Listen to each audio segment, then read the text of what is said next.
Hi everyone, welcome back to my channel. అందరూ బాగున్నారా అండి? సో ఈరోజు అయితే నేను సింపుల్ అండ్ టేస్టీగా చిక్కుడుకాయ ఫ్రై, అది కూడా పచ్చిమిరపకాయల కారంతో చేశానండి.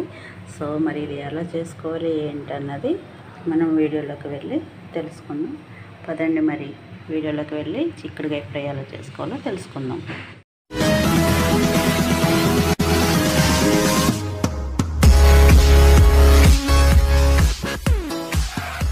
కర్రీ అయితే చేసుకోవడానికి నేను ఒక 1/2 కిలో చిక్కుడుకాయలు తీసుకొని ఇవి చిన్నగా కట్ చేసుకుని నీట్గా కడిగి పెట్టుకున్నా. అలాగే తాలింపు కోసం ఆవాలు, జీలకర్ర, అలాగే ఒక చిన్న టమాటో, కొంచెం కరివేపాకు, ఒక చిన్న ఆనియన్ కట్ చేసి పెట్టుకున్నా. ఇంకా దీంట్లో మసాలా కోసం అయితే కొబ్బరి, లవంగాలు, ఇలాచి ఇవి ఇంత సరిపోతాయి. అది 1/2 కిలోనే కాబట్టి చిక్కుడుకాయలు. అలాగే ఒక 4-5 వెల్లుల్లి రెబ్బలు, కొద్దిగా కొత్తిమీర, ఇంకా పచ్చిమిర్చి కాస్త కారానికి సరిపడా ఎక్కువ తీసుకోవాలి. ఎందుకంటే ఇందులో రెడ్ చిల్లీ పౌడర్ అయితే యాడ్ చేయను కాబట్టి ఇవైతే కాస్త ఎక్కువ తీసుకున్నాను నేను. నాకు ఈ మిర్చి అయితే సరిపోతాయి. సో నెక్స్ట్ ప్రాసెస్ చూద్దాం. ఇప్పుడైతే స్టవ్ వెలిగించుకొని ఇందులో అయితే మనకి ఫ్రైకి సరిపడా ఆయిల్ అయితే వేసుకున్నాం.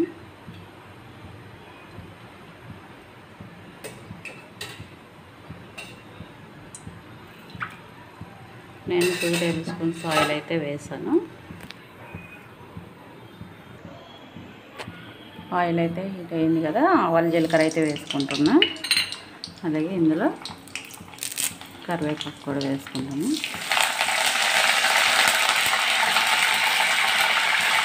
ఆనియన్స్ కూడా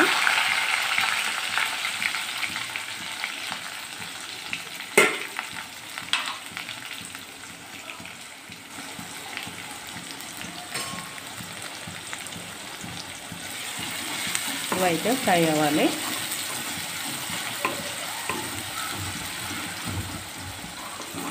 అందులోనే కొద్దిగా పసుపు అయితే యాడ్ చేసుకుందాం. ఇప్పుడు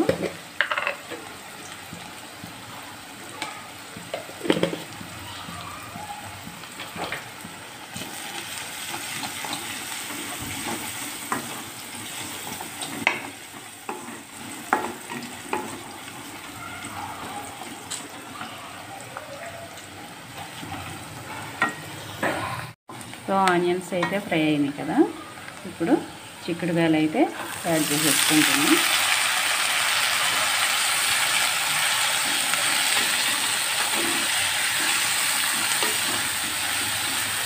ఇవి చిక్కుడుకాయలు అయితే మూత పెట్టి బాగా మగ్గిపోనివ్వాలి.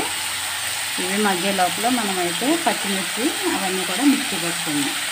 ఇప్పుడు చిన్న మిక్సీ జార్ తీసుకొని కొబ్బరి, లవంగాలు, ఇలాచి, అలాగే వెల్లుల్లిపాయలు,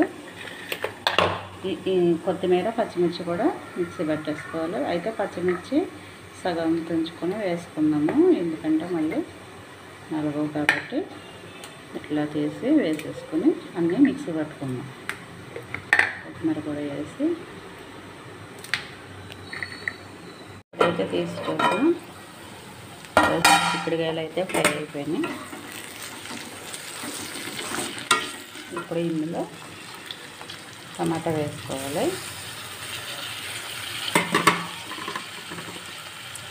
ఇవి కూడా ఇందులో మగ్గిపోవాలి.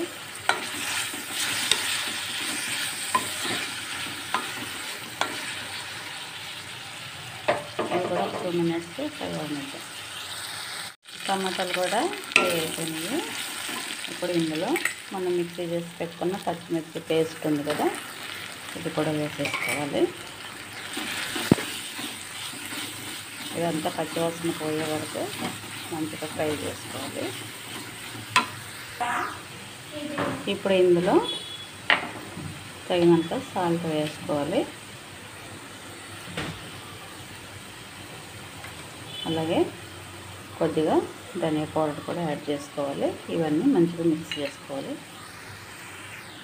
సో ఇప్పుడు ఇవన్నీ కలుసుకున్నాం కదా, ఇంకా ఇది మనం ఒక 5 మినిట్స్ సిమ్లో పెట్టి ఫ్రై అవనిస్తే ఇంకా రెడీ అయిపోతుంది. ఇదైతే ఇంకా రెడీ అయిపోయింది. ఇప్పుడు తవా వేసుకుందాం. సో చిక్కుడుకాయ ఫ్రై అయితే రెడీ అయిపోయిందండి. మంచి స్మెల్ అయితే ఇది వస్తుంది. చాలా సింపుల్గా అండ్ ఫాస్ట్గా ఇదైతే మనం చేసేసుకోవచ్చు. ఎప్పుడు చేసుకునే విధంగా కాకుండా ఇలా కూడా ఒకసారి మీరు కూడా తప్పకుండా ట్రై చేయండి. సో ఈ వీడియో కనుక మీకు నచ్చినట్లయితే లైక్ చేయండి, షేర్ చేయండి. కొత్తవారు ఎవరైనా చూస్తుంటే సబ్స్క్రైబ్ చేసుకోండి. థ్యాంక్ యూ అండి. Thank you for watching. మరొక వీడియోతో మళ్ళీ కలుసుకుందాం.